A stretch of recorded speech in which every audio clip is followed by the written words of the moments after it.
Evening టైంలో బఠానీ chat ఇలా వేడివేడిగా చేసుకొని తింటే సూపర్ ఉండిద్ది. ఈ చాట్ చేయడానికి ఫస్ట్ బఠానీని నానబెట్టి ఉంచుకోవాలి.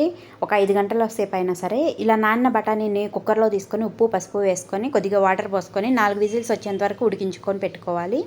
ఇప్పుడు ఒక ప్యాన్లోకి ఆయిల్ వేసుకొని కట్ చేసి పెట్టుకున్న ఉల్లిపాయ, పచ్చిమిర్చి వేసుకొని అవి కొద్దిగా ఫ్రై అయిన తర్వాత అల్లం వెల్లుల్లి పేస్ట్ వేసుకొని ఫ్రై చేసుకోవాలి. ఇప్పుడు కట్ చేసి పెట్టుకున్న టమాటాలు కూడా వేసుకొని పసుపు, కారం, ఉప్పు, ధనియాల పొడి, కొద్దిగా జీలకర్ర పొడి, అలాగే గరం మసాలా కూడా వేసుకొని వీటన్నిటిని ఒకసారి బాగా కలుపుకోవాలి.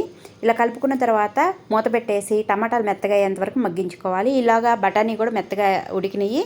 ఇప్పుడు పప్పు గుత్తితోటి మనకు అక్కడక్కడ బఠానీ తగిలేటట్టు ఎనుపుకోవాలి, మరీ మెత్తగా కాకుండా. టమాటాలు మగ్గినాక ఉడికించి పెట్టిన బఠానీ వేసుకొని తగినన్ని వాటర్ కూడా పోసుకొని ఒక 10 నిమిషాల పాటు ఉడికించుకొని ఓ ప్లేట్లోకి వేడివేడిగా సర్వ్ చేసుకొని కట్ చేసి పెట్టుకున్న ఉల్లిపాయ, టమాటా, వేయించిన కార్న్ఫ్లెక్స్, సన్నకారపూస, పైనుంచి కొద్దిగా నిమ్మరసం కూడా పిండుకొని వేడివేడిగా తింటే సూపర్గా ఉండిద్ది. ఒకసారి ట్రై చేయండి.